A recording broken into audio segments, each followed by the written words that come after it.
want to try to do a little video segment here on double towing jet skis, inline tandem.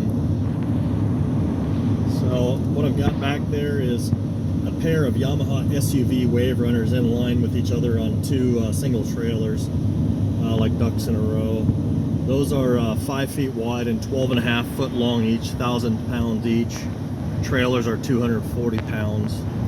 So it's doing well. If you get aggressive with trying to swerve to miss something, you got to be careful with that. That rear one likes to fish, start to fishtail a lot quicker with more aggressive turning. So you got to be planning on being pretty smooth with your drive.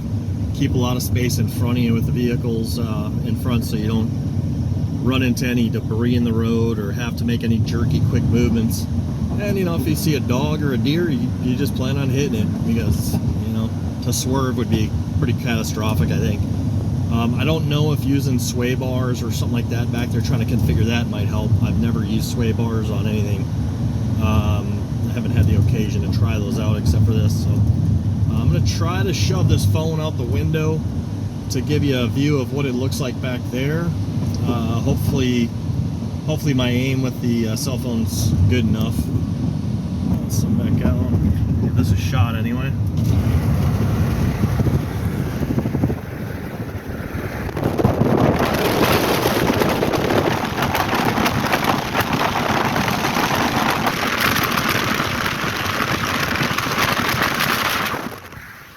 And again, sorry if I didn't capture anything there. It's just a one-man show here. I wanted to get this because I don't do this double towing that often, but I have done this with these skis, a pair just like this from Alabama all the way to Houston. So you're talking about around a 10-hour drive.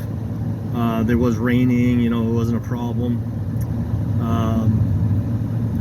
And if I can find somewhere to pull over here, I'll take a little quick video clip of the hitch setup as well, which is just a RV bumper hitch. There's only about 80 pounds of tongue weight on that rear trailer, and where it connects to the hitch. So as far as lightweight, that doesn't matter at all. But the rear beam on these galvanized Shorelander stock SUV trailers is 2 inches by 2 inches, so it's not exactly robust. I would imagine it would bend pretty quickly in an accident. So anyway, keep your distance with the people in front of you, and keep your eyes on the road. Don't take videos, shit like that. You'll probably be okay. Oh, and we're at 70 miles an hour also. Forgot to showcase that. Right around 70-ish. Alright, so let's grab a quick video of the setup. Yeah, of course you got your safety chains on the front one, and your trailer lighting, which I don't think the trailer lights even actually work on this thing other than those front ones. But in Texas, we don't need trailer lights during daytime operation. Yeah, I take it back. Looks like something jiggled loose, and it's now actually working. Huh, good. All right.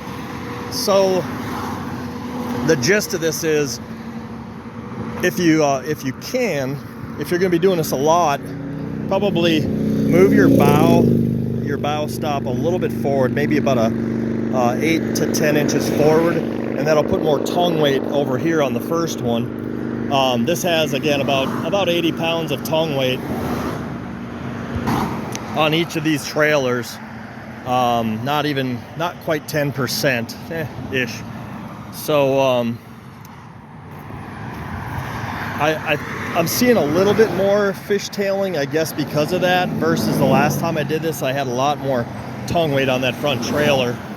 Coming to a stop wasn't bad, as long as you're nice and straight and level. It wasn't bad. So what we got here is this bracket. This 2-inch receiver hitch and bracket is all one welded piece. Comes from Amazon for about 35 bucks. It's gonna come with a matching black top plate section. I just disregarded that piece altogether and just went to these 2-inch wide by about 4.5 inch, 4 to 4.5 inch long square U-bolts. So what I did is, I know that this SUV beam is 2 inches by 2 inches because some help from a buddy that had a tape measure and a trailer with him at the time before I went to pick these up. And so I just drilled a couple 1/2-inch holes here and here. It'd be even way better if you could do like maybe 5/8 holes would be better for these. It was quite a tight fit getting them in there. So I just drilled them in the correct place in line here. And anyway, you can see what the hell I did. So these are the stock holes that it comes with, there, and there's 2 on the front. So I just had to drill 4 holes. Then we got a Hallmaster extender from, I believe that's Harbor Freight Tools. So that's about a 1 foot or a 16-inch, I think. Should get my reading glasses on here, probably says 12-inch. A 12-inch extender from Harbor Freight, I believe, or Amazon.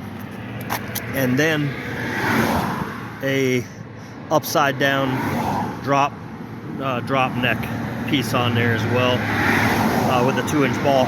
So the stock SUV safety chains, we're not going to make that stretch from here up to here, short by about 8 inches or so.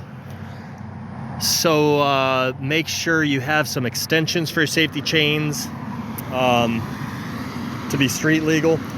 I ended up, after I bought this today, I needed a come along chain anyway, so I just bought a 20 foot long piece of come along chain and wrapped it around that frame member there, kept it up tall here, and then padlocked it tight on the back piece, just for the 45-minute drive that I've got here. So anyway, if you do need operational tail lights, again on Amazon for, I think it's around 20 bucks or so, they do have it's like a portable trailer light, removable, magnetic trailer lights that you can buy, and it has a really long leash on it. So what I've done in the past is I've actually zip tied a pair of those to the back of the SUV oh shit handle here, and then ran the cabling up, secured it around a couple times, ran it forward. I think I went through here just so it doesn't drag, and then all the way up to and connected into here. It's got those things, they definitely have enough length for that to happen if you need some functioning tail lights on there at the rear end. We just don't during the daytime. So hope that helps somebody else. Again, it does work, and if you need to see a guy trying to back one of these things up, I've also got a video on that. It's not easy, but it is not impossible.